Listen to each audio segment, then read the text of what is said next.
You ask Tiger to solve. This deals with linear equations with one unknown. The final result is n equals 2. Let's solve it step by step. Simplify the expression. Simplify the arithmetic.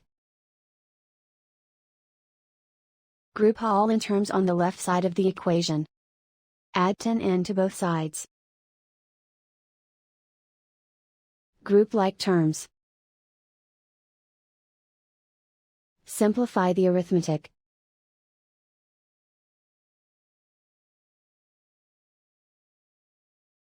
Group all constants on the right side of the equation.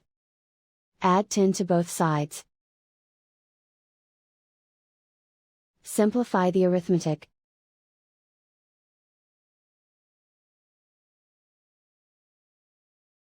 Isolate the n.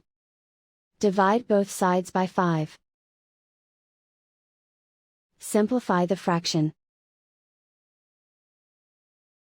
Find the greatest common factor of the numerator and denominator.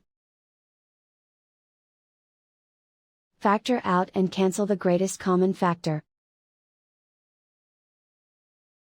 And so the final result is n equals 2.